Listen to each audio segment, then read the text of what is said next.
আপনিই তো স্যার ছিলেন আগের দিন, ছিল তো ইনস্ট্রাকশন ছিল না? আমাদের এটা হচ্ছে পেপার ক্রোমাটোগ্রাফি, ঠিক আছে।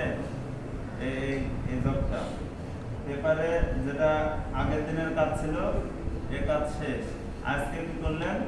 স্প্রে করলাম নিন হাইড্রিন। স্প্রে করলেন কতটুক জায়গা নিয়ে? এই যে নিচে দাগ দেওয়া আছে, এই সলভেন্টটা আমরা দিয়েছিলাম না 3:1:1 লিউটানল অ্যাসিটিক অ্যাসিড ডিস্টিল ওয়াটার, তার সমন্বয়ে আমাদের একটা সলভেন্ট তৈরি ছিল। ওই সলভেন্টটা আমরা ট্যাঙ্কে বা চেম্বারে আমরা দিয়েছিলাম, ঠিক আছে। দেওয়ার পরে ওটা সলভেন্ট মানে ভিজতে ভিজতে এ পর্যন্ত গেছিল। আমরা যখন তুলেছি তখন এ পর্যন্ত ভিজা ছিল, তখন দাগ দিয়ে রাখছিলাম। এখন তো শুকায় যেত, আমি কি দাগ পাতাম না? ভিজা অবস্থা দাগ দিয়ে রাখছিলাম, এই যে পেন্সিল দিয়ে। দেখেন সব পেপারের নিচে দুই পাশে দুটো দাগ আছে না? এখন দুইটা দাগ কি করবেন, আমি একবার বলে দিচ্ছি সেভাবে করবেন। এই দুই দাগ এক করে নেবেন, একটা দাগটা নেবেন, ঠিক আছে। এখন আরএফ ভ্যালু দিয়ে এখন সূত্র, আরএফ ভ্যালুটা সূত্র হচ্ছে travel by solute by distance move by solvent, ঠিক আছে। সলিউট কোনটা? এই যে এখান থেকে যেটা এখানে গেছিল, এখানে দিয়েছিলেন না আপনার স্পটিংটা, ছয়টা ফোঁটা দিয়েছেন না, 6 জায়গা দিয়েছিলেন না আপনারা অ্যামিনো অ্যাসিড, এই 6 জায়গা দিয়েছিলেন। এখান থেকে দেখেন নন 4টা দিয়েছিলেন, 4টা জন্য নন 4টা দিয়েছিলেন, আর আননোন দুইটার মধ্যে 4টা আছে, ওই 4টায় এই দুইটার মধ্যে আছে। আমরা গড় বের করে কার সাথে কার মেলে, মানে যার সাথে যার কাছাকাছি তার সাথে তাকে দেব আননোনে কি কি ছিল, ঠিক আছে। এখন আমাদের এগুলো হচ্ছে এক একটা ক্রোমাটোগ্রাম, ঠিক আছে। ক্রোমাটোগ্রাম, এগুলো ক্রোমাটোগ্রাম। এই যে 8টা আসছে, 4টা নন, 2টাতে 4টা আননোন, 8টা আসছে না। এখন এই কালারটা যতক্ষণ যাবে তত এটা গাঢ় হবে বা ছড়াই যাবে, নষ্ট হয়ে যাবে, ঠিক আছে।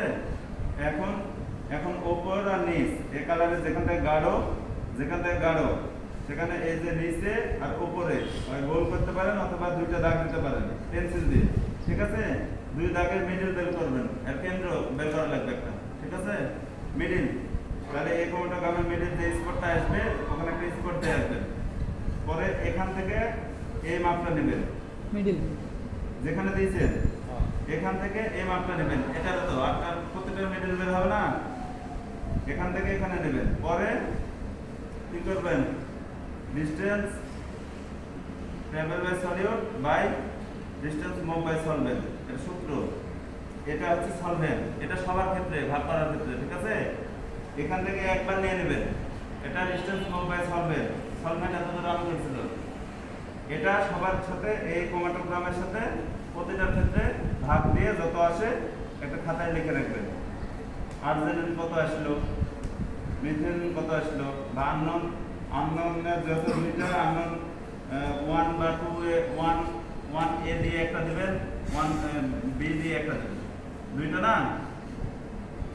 এরকম করে প্রত্যেকটা বের করেন, আরএফ ভ্যালু বের করেন। যেটা দুইটা লেন্থ হবে সেটা কি হবে? এটা তো দুইটা লেন্থ, এখান থেকে সেন্টারে এখান থেকে একবার নেবেন এ দিয়ে, কিন্তু 1 এ কিন্তু 1 বি, একটা এ দিয়ে একটা দিবেন, বি দিয়ে একটা দিবেন, এখান থেকে আরেকটা, বুঝতে পারছেন? দুটো হলো এটাকে দিবেন না। এখানে ডিসটেন্স মুভ বাই সলভেন্ট, এটা সবার ক্ষেত্রে একটাই আসবে। এখান থেকে একবার নেবেন, এখান থেকে একবার নেবেন, দিয়ে দুই দিয়ে ভাগ দিয়ে যেটা আসে সেটা এভারেজ বের হয়ে গেল, ডিসটেন্স মুভ বাই সলভেন্ট।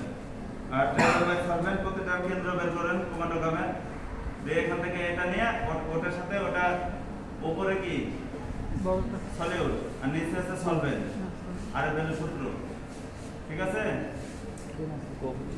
দুই দিয়ে ভাগ করলে তো সবার চলে আসছে, কাজ করতে গেলে বুঝতে পারবেন। আপনার একটা পেপার দিয়ে আগে করা আছে।